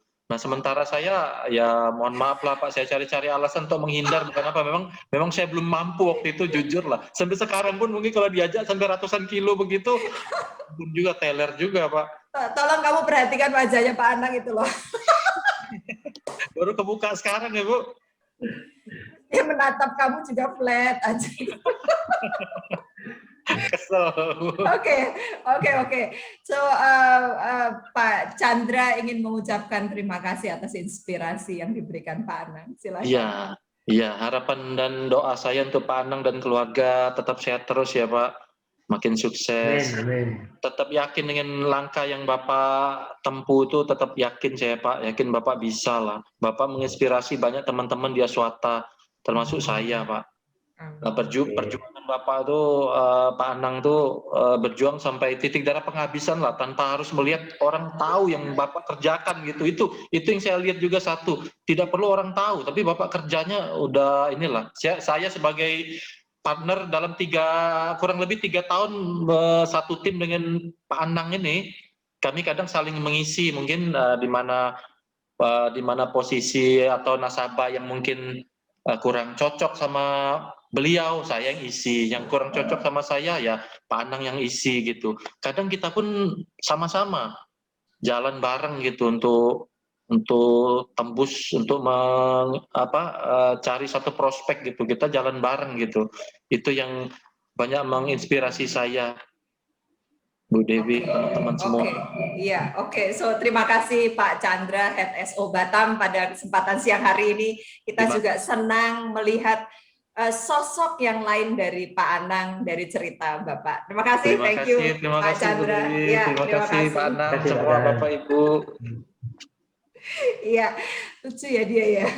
Pak Anang, kalau tadi kita mendengarkan Pak Chandra gitu cerita tentang betapa yang waktu tadi Pak Anang cerita capai target tahun pertama nggak capai, tahun kedua capai, itu yang mengantarkan Pak Chandra menjadi kepala cabang di Batam, begitu ya, atas penagihan janji yang dilakukan Bapak ke Bu Ratna gitu. Nah, ini tentu saja tidak lepas dari Bapak Ibu, Bapak-bapak yang ada di regional, gitu ya. Tentu saja kan kalau Pak Anang nih dari Pak Lis sudah pernah ya kan ya, dari berbagai-bagai Pak Rafael, Pak Teguh pun semuanya gitu. Dari semua kepala regional yang berbeda ini, kira-kira Pak Anang paling merasa kayak chemistry-nya dapet gitu sama siapa ya? Sama Pak Endro ya Bu ya. Pak Endro, kenapa Pak Endro? Ya mungkin durasinya paling lama satu. Oke. Terus yang kedua juga beliau itu orangnya perhatian, gitu, pay attention, terus full support juga. Jadi kalau kita ngadepin masalah itu ya pendekatannya gimana Mas? Seperti kakak adik gitu aja sih. Oke. Pak mungkin punya. Ya artinya bukan berarti yang orang lain juga support, tapi memang gayanya yang paling ini Pak Endro ya. Iya. Gaya kakak adik itu Pak Endro yang Bapak temuin. Kalau yang lain bukan berarti nggak support, tapi nggak dapet gaya yang unik ini dari yang lain. Betul. Kayak Pak Teguh kan nggak mungkin kakak adik sama saya Bu. Saya lebih tua soalnya. Iya benar. Kakak adik juga Pak, tapi Bapak kakak aja. Ya kebalik. Aduh, oke. Pak Anang, kalau segitunya chemistry-nya berasa, pernah ada kisah atau sesuatu yang diingat dari Pak Endro, mungkin kata-kata atau pesan gitu, atau kejadian apa gitu? Iya, waktu itu ya kejadiannya agak ini ya. Mungkin Bu Dewi tahu juga lah, kita waktu raker yang berkesan sama beliau itu yang agak lucu juga. 2017, raker 2017. Oh iya. 2017 saya masih ikut raker sebagai marketing. Yang RO Barat itu targetnya nggak selesai kan? Oh iya. Yang kalian disuruh keluar sama direksi. Sudah keluar gitu. Iya. Pada waktu itu Pak Endro itu kepala regional. Endro. Jadi waktu itu beliau, wah ini nggak selesai sampai 2 kali kalau salah keluar. Oke. Terus apa yang dilakukan beliau? Ya waktu itu Pak Endro, kan kita ego masing-masing nih, mau bertahan aja nih. Maunya segini aja target, nggak mau naik. Tapi Pak Endro akhirnya dengan ciri khas beliau ini saya salutnya juga tutur bahasanya halus, tapi kita kayak kesayat-sayat gitu habis. Kayak tertohok gitu ya, tertohok ya. Iya. So apa yang terjadi di kejadian itu? Ya, waktu itu yang saya ingat beliau, ayolah teman-teman, ini sudah malam nih gitu kan, ayo kita berbagi energi positif lah untuk ini, untuk penetapan target ini. Ayo kita berbagi energi positif. Artinya ya kita semua artinya mengambil porsi masing-masing ya Bu Dewi. Oke, ketika mendengar itu berbagi energi positif, teman-teman semua kepala SO yang di RO Barat langsung lemes ya, gitu tersayat ya, gitu ya, ya gitu ya. Jadi biasanya kalau kepala regional kan udah bagi rata, misalnya kamu segini, tapi Pak Endro hanya menyampaikan kalimat yang terus-menerus menjadi kenangan ya buat Pak Anang, yang menjadi inspirasi gitu ya. Ayolah kita berbagi energi positif sehingga di titik itu langsung ngalah semua atau gimana Pak? Iya, ya artinya nggak sealot tadi ya, nggak sealot awalnya gitu. Oke, langsung lemes semua nurut. Yes. Artinya hanya dengan satu kalimat saja itu sudah membuat menginspirasi juga yang lain. Jadi teman-teman pimpinan juga jangan ngotot gitu ya istilahnya ya Pak Anang ya, karena Pak Anang punya pengalaman juga yang kayak gini bahkan masih diingat gitu. Oke. Nah, kita coba tanya sama Pak Endro, apakah benar Pak Anang merasa Pak Endro ini kakak beradik, tapi Pak Endro kira-kira nganggapnya kayak apa itu ya? Coba kita tanya Pak Endronya ada nggak sih?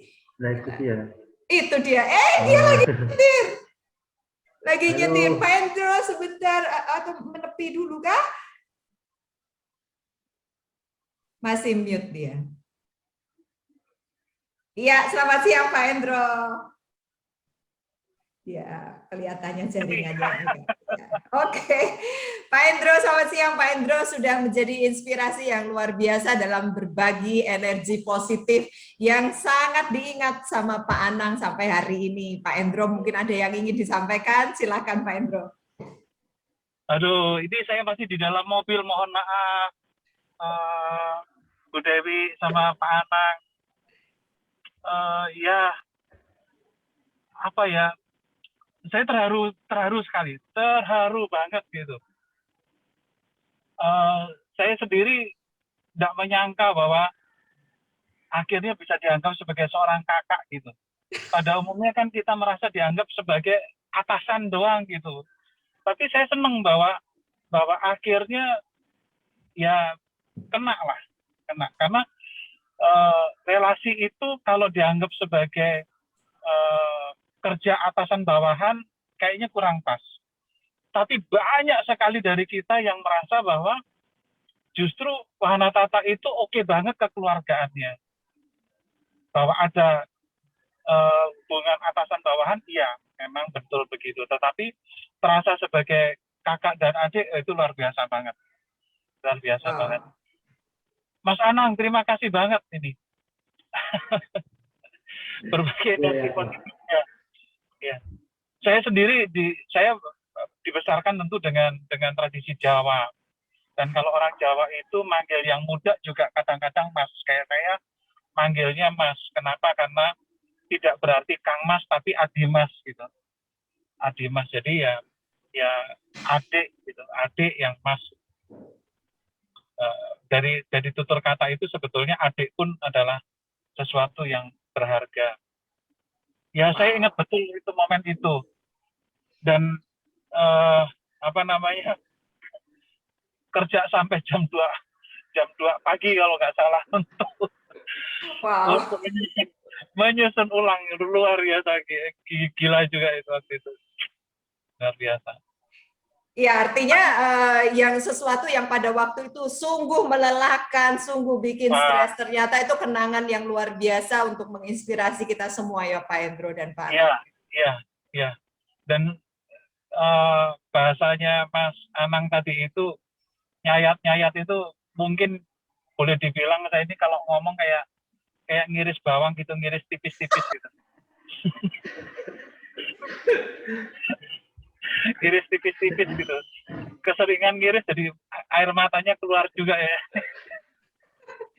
Iya. Tapi Mbak Dewi, memang Mas Anang ini buat saya hebat, orang hebat lah. Bahwa tadi dibilang kalau sudah punya niat itu baja gitu ya, itu betul. Rute Pak Anang itu sepedaan itu adalah rute saya motoran. Tapi saya naik Oke. motor, beliau naik sepeda, kan luar biasa. Wah, jauh-jauh bedanya ya kan? Iya, Iya, iya. saya hafal Wow. betul lah. Palembang Jambi itu beberapa kali saya lewati. Dan itu Wow. jalannya ya banyak lurusnya, tapi naik turun. Ketika naik itu, ketika nanjak, jalan dari depan itu nggak kelihatan. Apakah Wow. ada truk atau ada mobil, seberapa dia kencang, itu nggak kelihatan. Nggak kelihatan Wow. karena memang jalannya naik turun begitu. Iya, iya. Nah, kalau saya naik motor, saya berdiri di atas motor supaya Oke. saya bisa kelihatan lebih awal. Dan Oke. saya selalu. Nah, kalau naik sepeda, seberapa Iya. cepat orang naik sepeda untuk Iya. menghindar dalam situasi sulit? Nah, Wow. sehingga saya bilang secara mental nggak biasa, itu sangat tidak biasa, Iya. sangat Iya. tidak biasa. Nah, kalau kita melihat keseharian ya Mas Anang itu seperti itu, kita bisa bayangkan bagaimana Mas Anang itu terlibat dalam pekerjaannya. Gitu. Jadi apa yang beliau anggap sebagai sehari-hari gitu ya, itu menurut saya gambaran dari memang watak dan perilakunya Mas Anang menghadapi sesuatu. Kalau sudah punya niat, sudah itu yang di. Wow.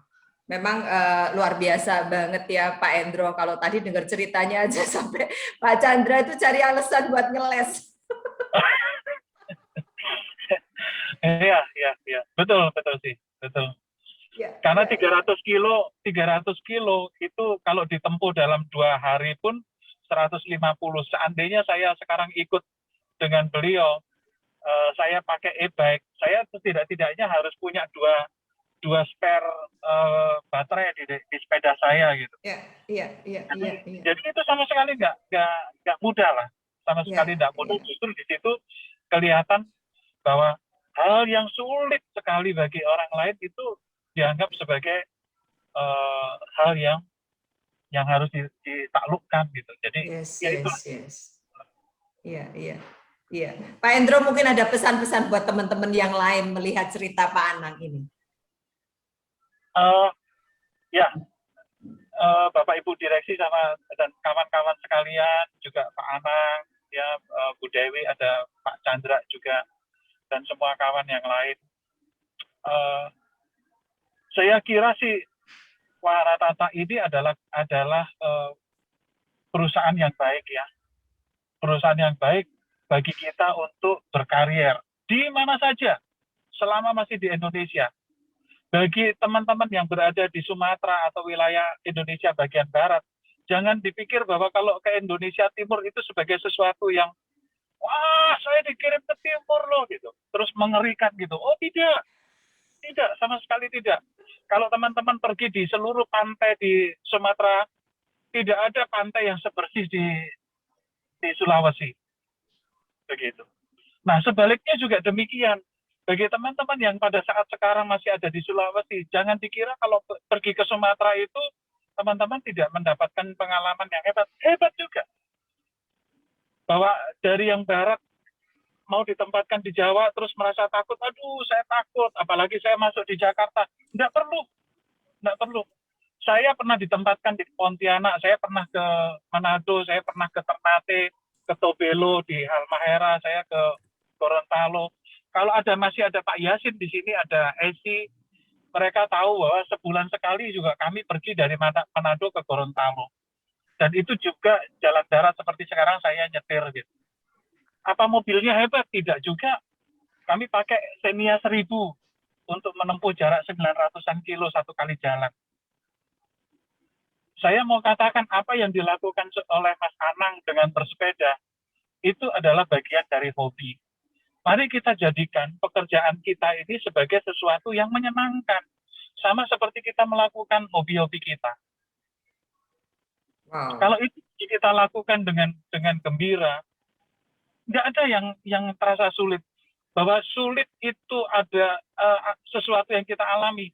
Anggaplah itu sebagai pakaian yang harus kita kenakan.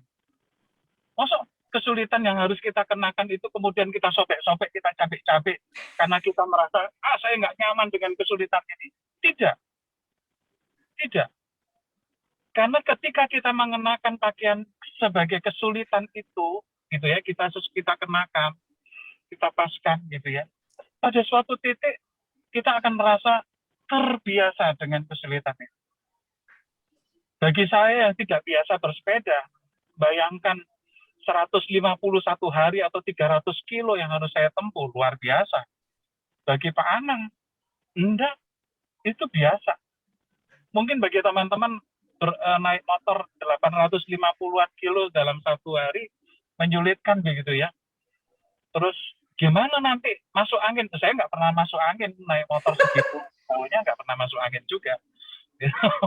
Jadi ya kurang lebih sama seperti Mas Sarang. Tapi yang saya mau katakan pada teman-teman, Aswata yang berkiprah di Indonesia dan punya segitu banyaknya cabang, terus teman-teman kemudian merasa ada yang saya takut mau pindah ke kota lain aja takut. Nope. Apalagi teman-teman yang masih muda gitu ya, nggak perlu takut. Di sini ada siapa? Kalau ada Bu Maya itu pernah dari Medan kepada Sidempuan ditempatkan di Pontianak. Ada misalnya Mbak Leti Vera dari Semarang ke Denpasar, sekarang di Surabaya, barangkali kan begitu juga. Artinya kemanapun Indonesia kita ditugaskan di Indonesia, asik-asik saja.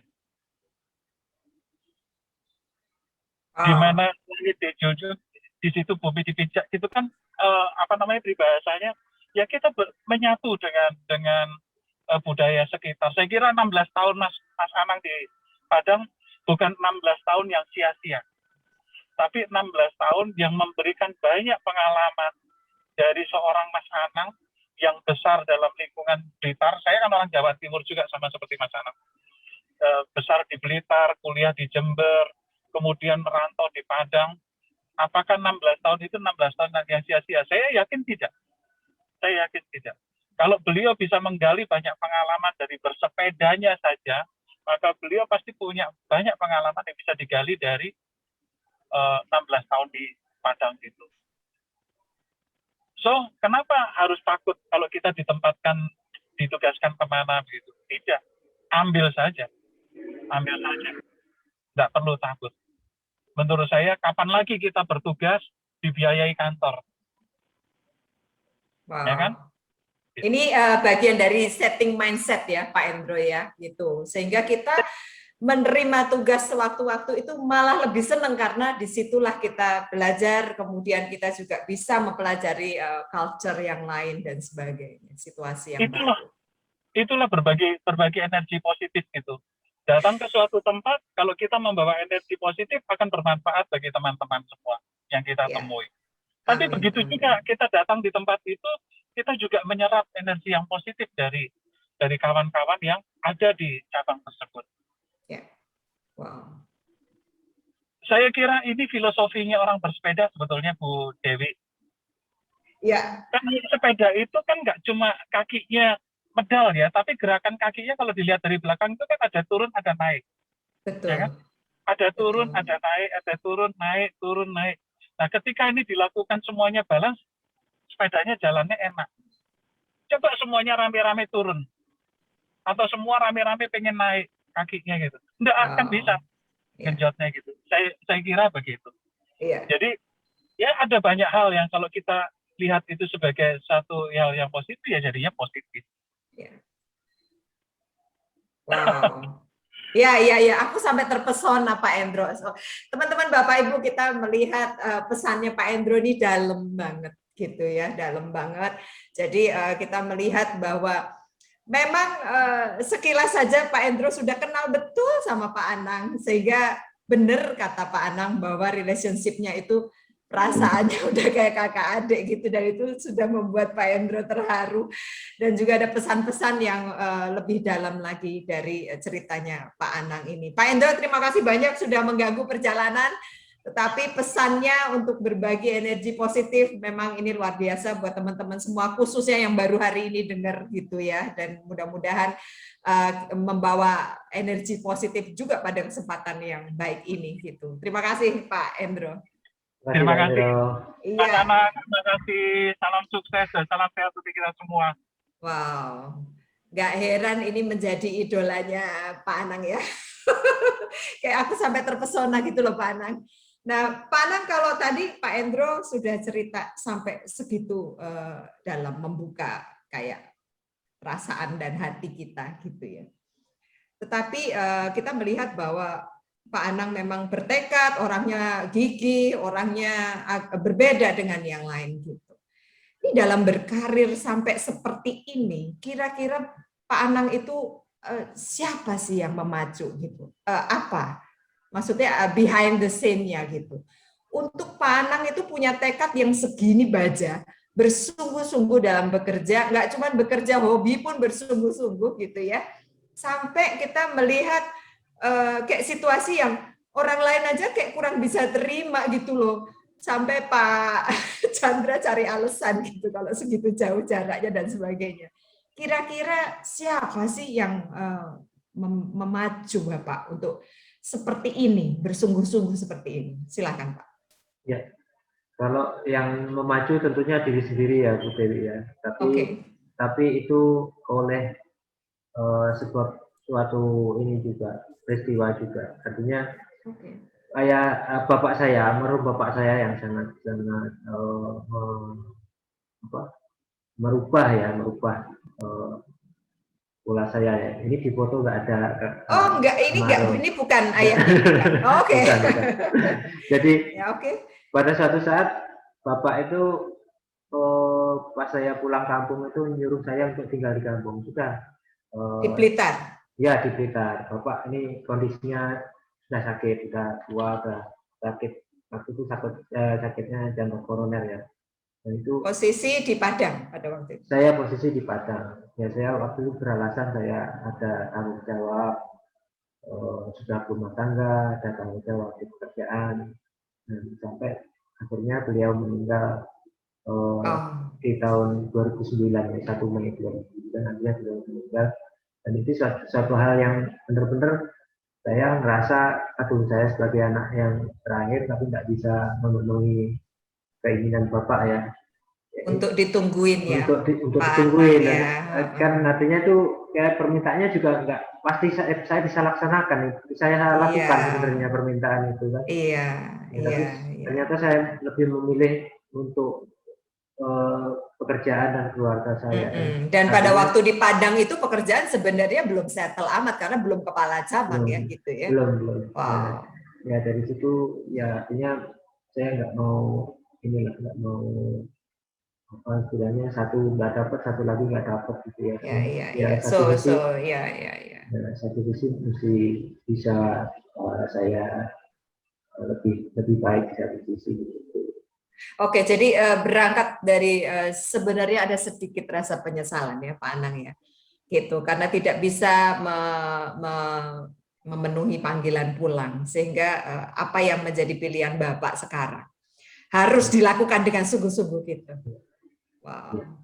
Jadi perasaan bersalah ini justru menjadi titik balik untuk penyemangat Bapak di masa yang akan datang. Ini luar biasa banget. Jadi kita semua juga bisa mencontoh ya Pak Anang.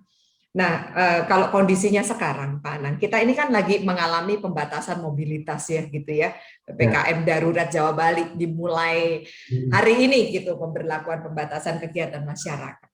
Ini kan sebenarnya ujian lah ya, ujian kehidupan lagi gitu buat kita. Saat-saat yang kemudian menjadi sulit lagi gitu. Kalau kita bicara 2020 kita baru kaget-kaget di awal itu gitu. Ini kayak hampir mirip balik ke sana lagi. Kalau menurut Pak Anang, kiat-kiatnya dalam masa-masa sulit itu kita harus bagaimana? Ya kondisi pandemi begini saya selalu mengimbau ke teman-teman di kantor ya tetap jaga prokes nomor 1, tapi produktivitas dimaksimalkan gitu ya. Jadi ini satu hal yang enggak gampang gitu kan. Sebenarnya itu juga ya gimana ya terkesan satu istilahnya dipegang apa dilepasin kepalanya dipegang ekornya kan gitu kan. Iya. Ya artinya ya memang harus begitu. Memang yang kita lakukan ya saling mengingatkan sama teman-teman, terus kemudian juga tadi itu berbagi energi positif, kita juga saling menyemangati ya. Ya saya kalau kelihatan down itu saya ya nggak segan-segan, ayo gimana ini. Itu kan kita sama teman-teman juga saling saling ingatkan, terus kita juga memotivasi teman-teman supaya ini kita sadari sebagai satu titik terendah ya, artinya situasi yang sangat sulit ya, ini memang saatnya untuk berjuang lebih gitu. Jadi ya situasi ini yang kita harus memberikan atau melakukan suatu usaha atau effort yang lebih lagi, yang gitu. double, yang triple double. gitu. Ya seperti inilah kalau di target aja saya ini masih untuk di segmennya corporate mungkin aman, di segmennya Pak Edo ini saya lagi struggling ini, jadi pas buka pantes Pak Edo yang buka. Gak kompakan itu Pak Edo sama Bu Rana sama Pak Gana. Aku sudah ikut-ikut. Ya jadi ya itu yang paling penting buat kita ya, saling memotivasi, saling ya belajar lagi kepada siapa saja, bahkan ke kompetitor saya juga kondisi kayak gini ya saling sharing ini, kalau ada yang bisa di sharing ya. Iya, dengan segala daya upaya ya, karena justru di saat yang sulit itu, ya di saat itulah kita perjuangannya dilipat gandakan begitu ya, Pak Anang. Nah, tapi kalau sebenarnya kalau bicara sulit tuh, saya masih ingat ya beberapa tahun yang lalu tuh teman-teman juga sudah sulit loh sebelum pandemi, kalau saya masih ingat ya, karena kita jualan dengan batasan-batasan begitu kan ya. Nah, batasan-batasan okupasi ini ternyata kesulitan ini setelah sekian tahun ada hal yang baik yang kita justru ingin sharingkan. Silakan Pak Anang. Oh ya, jadi memang ini hal yang nggak gampang di market, artinya ya kita terbuka aja lah ini. Kan kalau dari perbankan atau broker ataupun agensi juga masih Wanatata milik dagingnya aja. Ya, tapi kita udah kebal dengan kata-kata itu, artinya ya kita bisa jelaskan dengan narasi yang positif itu, Bu Dewi. Ya, intinya memang iya gitu ya. Ya memang iya ya, kita berikan narasi yang positif kepada mitra kerja kita. Nah,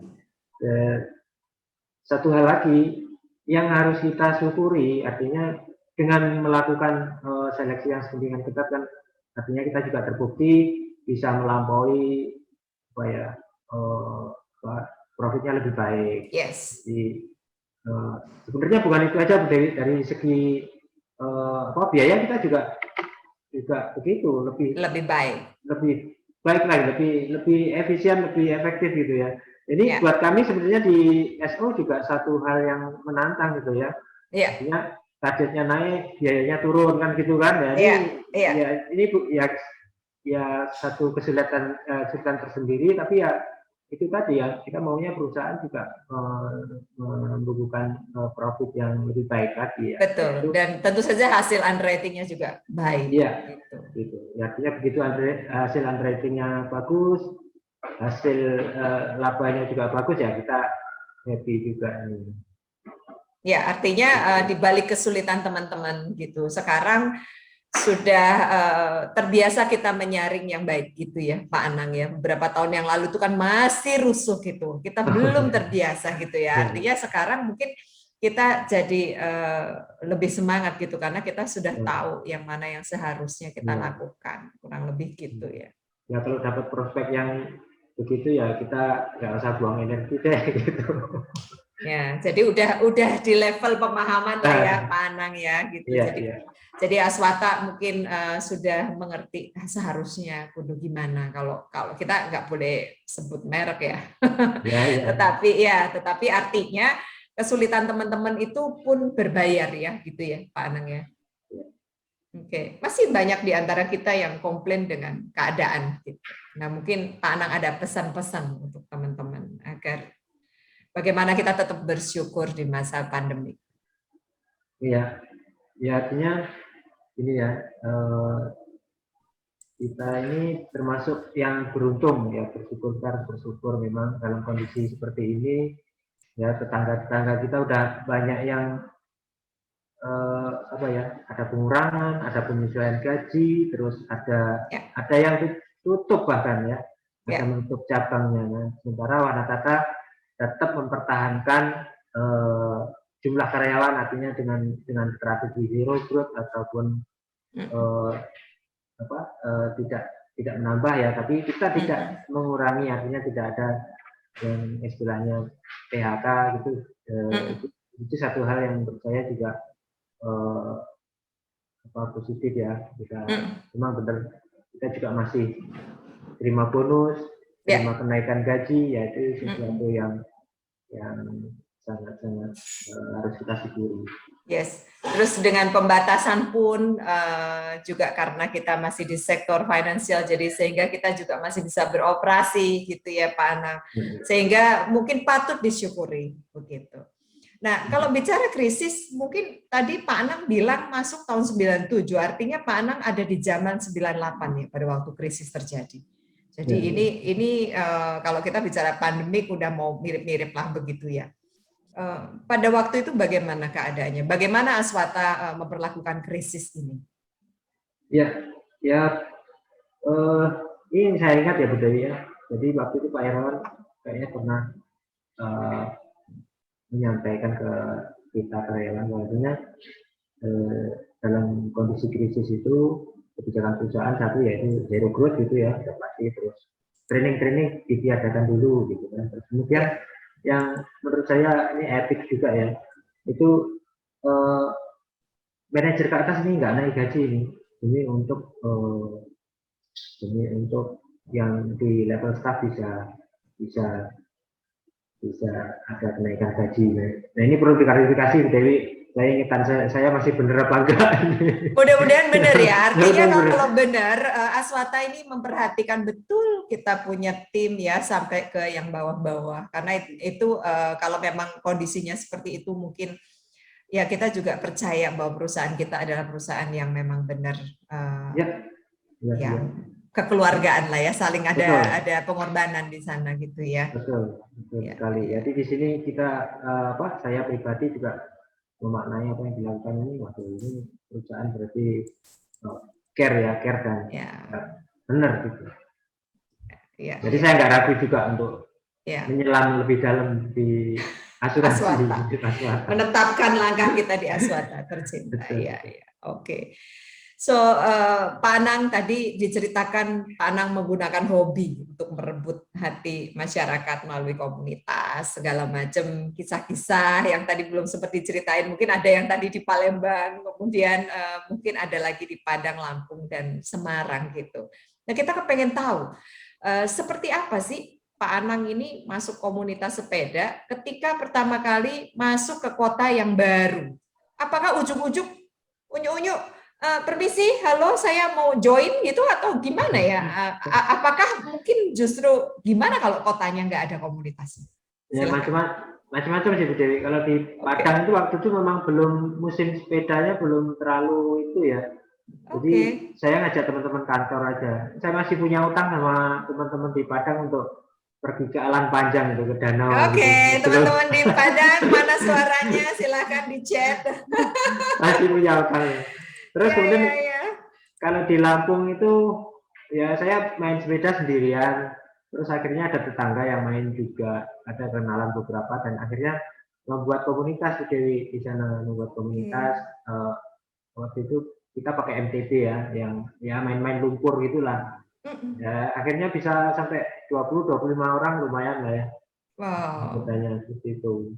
Itu sekalian kita juga nge-brand gitu ya, Pak Anang ya. Kalau enggak kan nanti jadi masuknya lebih smooth ya gitu. Jadi paling enggak ya teman-teman tahu kita orang asuransi gitu kan. Kalau ada apa-apa ya pasti kita. So gunanya ini adalah selain kita juga menyalurkan hobi, kemudian networking. Nanti mereka lama-lama tahu sendiri ya. Jadi kalau misalnya butuh asuransi, oh itu loh orangnya gitu. Iya. Artinya kalau misalnya di satu kota belum ada komunitas ya kita aja yang ciptain gitu ya Pak Anang ya? Iya, bisa begitu. Keren banget. Kalau di Palembang kebetulan Pak Chandra juga main, jadi kita gabung aja sama komunitas yang udah ada. Nah, Iya, kalau tadi Ya. diceritain di Palembang mungkin sedikit ada kemudahan ya. Kalau di Semarang kayak apa, Pak? wah, komunitas di Semarang lebih gila lagi di sini. Nggak ada apa-apanya saya di sini. Oh iya, Wah, gila. ceritanya ya. Waduh, gila itu Ya. apa sih? Ya artinya kalau mereka mainnya udah parah lah levelnya. Jauh-jauh levelnya. Ya mungkin kalau kita ngomong 200 kilo gitu, Bu Dewi kan wow gitu kan. Ya buat mereka ada yang sampai 300 kilo sehari gitu. Oke. Jadi mereka lebih high level lagi Ya, nih mainnya ya. kalau di Semarang luar biasa dan cukup banyak komunitas ya. Jadi ya saya kebetulan di sini juga teman-teman di kantor juga main itu apa? Kita juga bikin komunitas. Itu ada saya Mas Adit itu bikin komunitas B2B namanya itu. Oke, apa itu artinya? Mungkin bisa dikenalin ke teman-teman yang ada. Ya, bukan bisnis to bisnis ya, tapi baik to breakfast gitu. Wow. Nah, Jadi ya. itu isinya selain teman kantor, orang asuransi lain juga gabung, terus agen gabung, broker gabung, leasing gabung gitu. Komunitas ini sangat luas, tidak membatasi siapa aja, karena nanti dari yang rame-rame ini kita bisa dapat bisnis dari berbagai-bagai situasi. Bisa juga dari mitra, direct dan sebagainya, agen dan macam-macam. Luar biasa, Pak.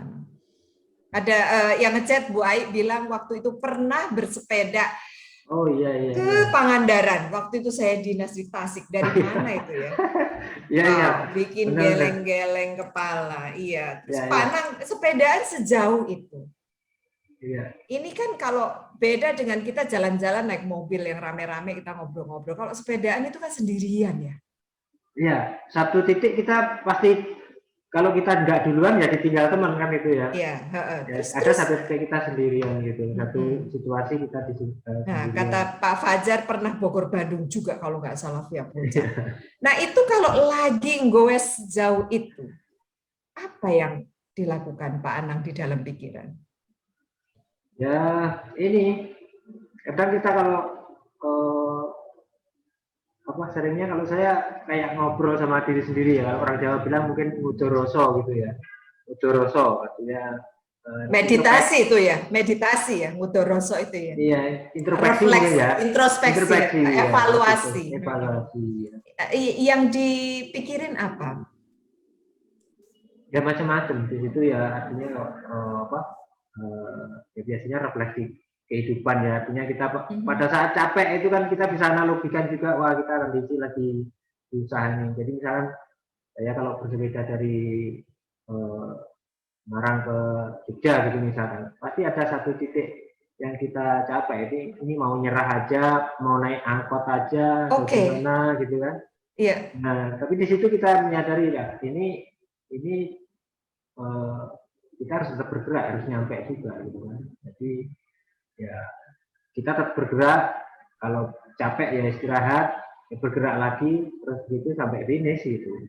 Itu persis sama semangat kita dalam bekerja, betul Pak? Betul. Ya kurang lebih seperti itu. Artinya begitu kita menghadapi masa sulit, ya sudah kita harus tetap bergerak, kita harus tetap berupaya. Ya. Jadi di saat kesulitan itu terjadi, justru membuat kita harusnya mengukur diri dan tetap semangat karena kita sudah tahu ukuran kita gitu ya. Betul. Sehingga kita tahu kita harus berhenti, kita harus lanjut, atau kita harus pakai gaya lain, kita pakai strategi lain begitu. Sehingga yang dilakukan adalah gimana caranya supaya rodanya tetap berputar dan kita sampai di tujuan gitu ya.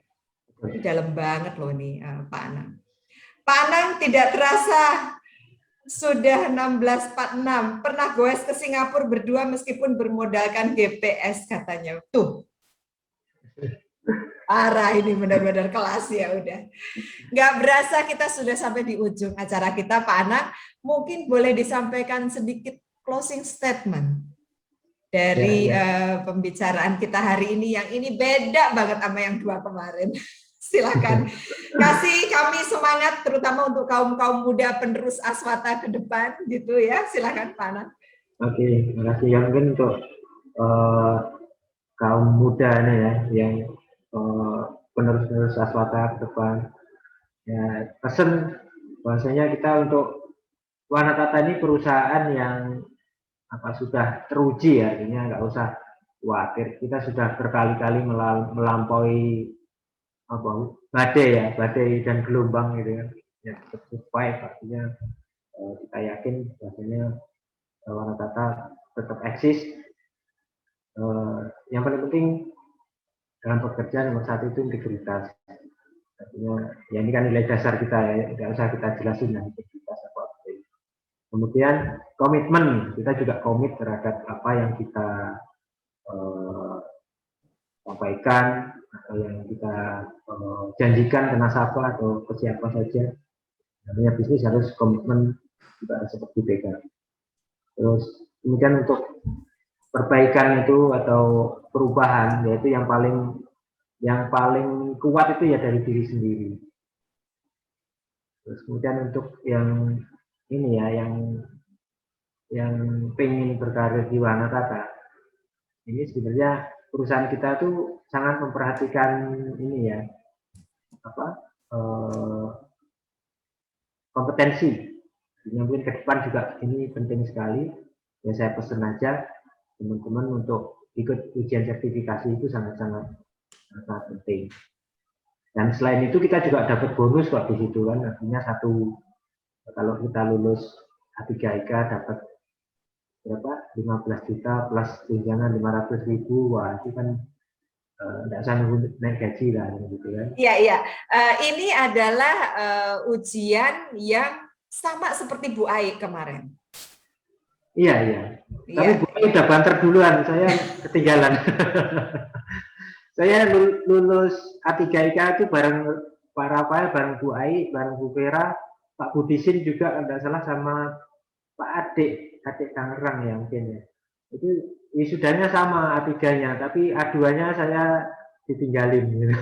Ini apakah inspirasinya sama dari Pak Soso juga? Iya, awalnya dari Pak Soso juga sih yang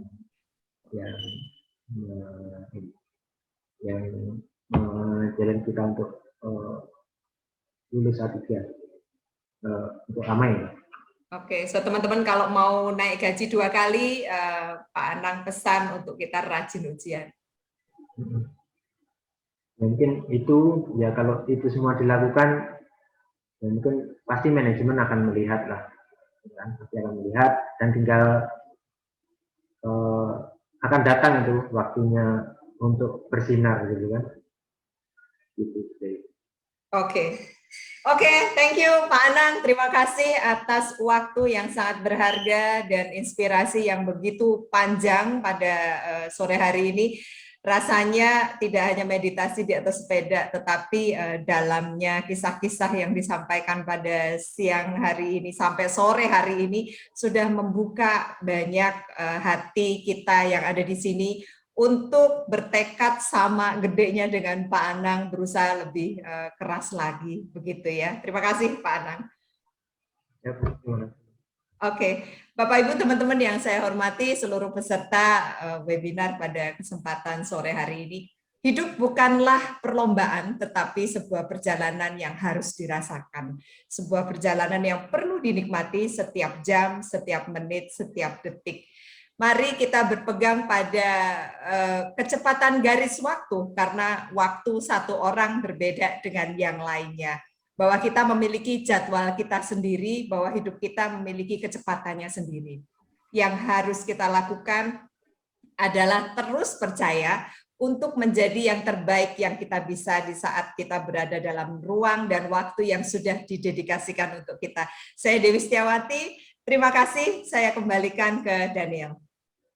Iya, keren banget ya, kita lihat bagaimana ceritanya Pak Anang sangat menginspirasi gitu ya. Pak Anang mengetahui kecepatan diri sendiri sehingga bisa mengubah segala kekurangan dirinya menjadi kekuatan. Nah, tanpa terasa kita sudah di penghujung acara, sudah mau 2 jam. Tapi tenang, ini bukanlah akhir gitu ya, masih ada seri selanjutnya dengan narasumber yang berbeda. Percaya pada kecepatan yang kita kayuh sendiri, fokus kepada tujuan yang terdepan. Saya Daniel menutup series yang ketiga. So, salam Aswata, salam sehat.